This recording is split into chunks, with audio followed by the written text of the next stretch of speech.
मित्रों, महाभारत का युद्ध पौराणिक काल के सबसे भयंकर और भीषण युद्धों में से एक था।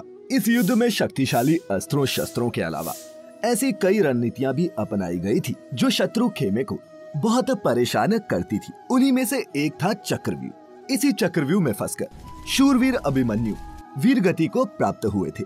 पुराणों के अनुसार बहुत कम ही योद्धा ऐसे हुए हैं जिनको इस चक्रव्यूह को रचना और भेदना आता था। तो आइए मित्रों, मिलकर जानते हैं कि आखिर क्या था चक्रव्यूह का रहस्य। नमस्कार और स्वागत है आपका द डिवाइन टेल्स पर एक बार फिर। मित्रों, महाभारत के युद्ध में कई व्यूह का वर्णन मिलता है। युद्ध स्थल में दोनों तरफ के सेनापति अपने अपने सैनिकों को एक विशेष स्थान पर खड़ा करके व्यूह रचना करते थे। व्यूह आक्रामक और रक्षात्मक दोनों प्रकार के होते हैं।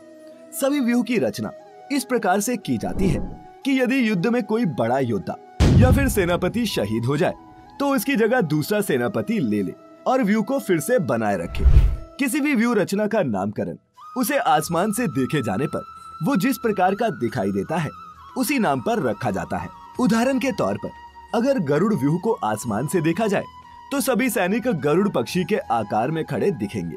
मित्रों, चक्रव्यूह एक प्रकार की सैनिक संरचना होती है जिसका आकार एवं प्रकार सैनिकों की संख्या एवं सेनापति की योग्यता पर निर्भर करता है। माना जाता है कि इसकी रचना गुरु द्रोणाचार्य ने की थी।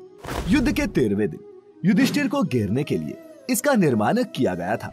इस व्यू को एक घूमते हुए चक्के की शक्ल में बनाया जाता था, जैसे आपने स्पाइरल को घूमते हुए देखा होगा। कोई भी नया योद्धा इस व्यू के खुले हुए हिस्से में घुसकर वार करता है या किसी एक सैनिक को मारकर अंदर घुस जाता है। ये बहुत जल्दी किया जाता है ताकि मारे गए सैनिक की जगह तुरंत ही कोई दूसरा सैनिक ले सके। चक्रव्यूह की रचना में सैनिकों की 7 सुरक्षा पंक्तियां होती हैं। चक्रव्यूह की पहली पंक्ति में सभी सैनिक निरंतर रूप से घूमते रहते हैं। इस पंक्ति में सामान्य एवं कम युद्ध कौशल वाले सैनिकों को रखा जाता था। यदि पहली पंक्ति में कोई विरोधी दल का सैनिक या योद्धा किसी सैनिक को मारकर घुस भी जाए तो उसकी जगह पर तुरंत कोई दूसरा सैनिक आकर खड़ा हो जाता था। चक्रव्यूह की दूसरी पंक्ति में पहली पंक्ति के मुकाबले थोड़े बेहतर और अच्छे युद्ध कौशल वाले सैनिकों को तैनात किया जाता था।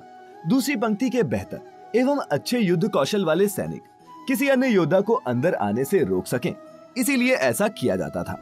चक्रव्यूह की 6वीं पंक्ति में पहले और दूसरी पंक्ति के सैनिकों से काफी ज्यादा बेहतर एवं युद्ध कौशल में निपुण सैनिकों को तैनात किया जाता था।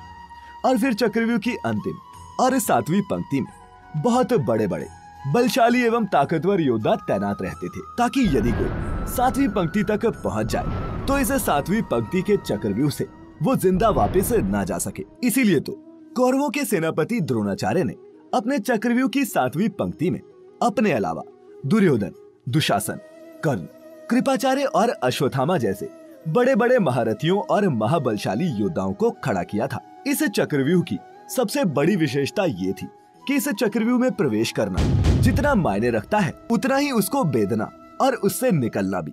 यदि आप इसको भेदने में सक्षम नहीं हैं, तो इसमें प्रवेश आत्महत्या के समान ही माना जाता था।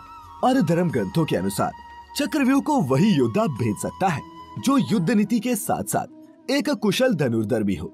मित्रों, युद्ध के 13वें दिन जब अभिमन्यु इस चक्रव्यूह में घुस गया तब उसने इस व्यूह के 6 चरण तो पार कर लिए, लेकिन जब वह 7वें यानी कि आखिरी चरण में पहुंचे तो वे चारों ओर से घिर गए। परंतु इसके बाद भी वे साहस के साथ कौरवों का मुकाबला करते रहे, लेकिन तब तक कौरवों ने उनके घोड़े को मार डाला था। फिर भी उन्होंने लड़ना जारी रखा। इस बीच उनके हाथ से हथियार भी छूट गया तो उन्होंने अपने रथ के पहिए से मोर्चा संभाला, लेकिन कुछ देर में वो पहिया भी टूट गया। अब अभिमन्यु निहत्था हो चुका था। युद्ध के नियम के अनुसार निहत्थे पर वार नहीं करना चाहिए, लेकिन कौरवों ने उस दिन युद्ध के नियमों की सारी मर्यादाओं को लांघ दिया और जयद्रथ ने पीछे से निहत्थे अभिमन्यु पर जोरदार तलवार का प्रहार किया। इसके बाद एक के बाद एक 7 योद्धाओं ने उसकी निर्ममता पूर्वक हत्या कर दी। दरअसल अर्जुन जब अपनी पत्नी सुभद्रा को चक्रव्यूह में प्रवेश करने के बारे में बता रहे थे, उस वक्त अभिमन्यु उनके गर्भ में थे और उन दोनों की बातों को सुन रहे थे। अर्जुन कर्मबद्ध तरीके से सुभद्रा को हर चक्र में प्रवेश कैसे करना है ये बता रहे थे और इस प्रकार अभिमन्यु ने कोख में ही चक्रव्यूह में घुसने की पूरी विद्या सीख ली थी।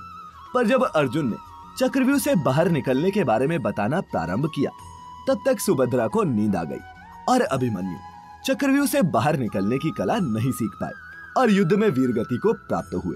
तो मित्रों, हम उम्मीद करते हैं कि चक्रव्यूह भेदने पर हमारी आज की ये वीडियो आपको अच्छी लगी होगी। अगर वीडियो पसंद आई हो तो इसे खुद तक सीमित ना रखें और शेयर करें अपने मित्रों और रिश्तेदारों के साथ भी। साथ ही ऐसी ही और भी धार्मिक और आध्यात्मिक वीडियोस देखते रहने के लिए सब्सक्राइब करें the Divine Tales YouTube channel और फेसबुक पर देखने वाले सभी व्यूअर्स लाइक कर लें हमारा नया page the Divine Tales Hindi.